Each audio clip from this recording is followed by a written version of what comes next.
Hi everybody, I'm Brian of Boys Love and Pageantry. I am here with... Lawrence Bengua. And you are representing what city for Mr. I represent Bulacan, San Jose del Monte, Bulacan.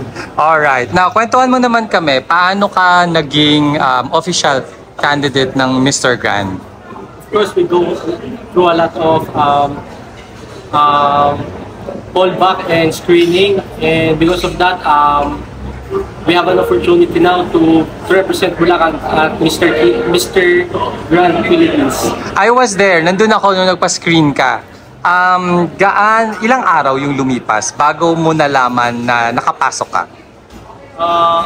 I think first screening of almost 2 weeks. 2 weeks? Yeah. Okay, after nung nagpa-screen ka, nung umuwi ka, anong ina-expect mo? Makapasok ba? No, I don't expect anything from that because I know that time I'm not prepared enough to this pageant, but now I want to tell you that I'm prepared and I want to win the crown. Paano mo nalaman na nakapasok ka na? Was it through a call or tinext ka nila?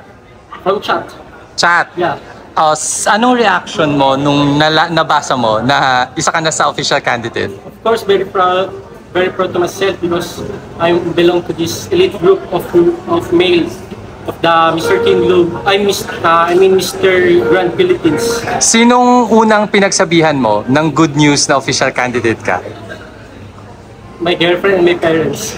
Anong reaction nila? They also proud of me and I know they support me all through this pageant. Okay, alam ko lumaban ka na. You have a previous title, di ba? Ano nga yung title mo? Mr. King Globe International. International. Anong year? 2018.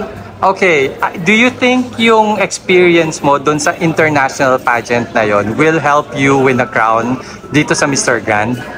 I don't see it as an advantage, but I think I have a learning experience and I have that experience that I use this competition. And we know that in this competition we need a lot of things to know and to learn. And I think I have all of that. Ano bang mga preparations na ginagawa mo ngayon? Kasi mga less than a month na lang yata, finals night na. Of course, going to the gym and reading a lot of books. And in this pageant, we need to be stronger and we need to be mentally and physically stronger. Okay, and lastly, what's your message to your supporters? My message to all my supporters that please support me and pray for me to win another title and to have a chance to represent our country once again. All right, thank you so much. Thank you so much.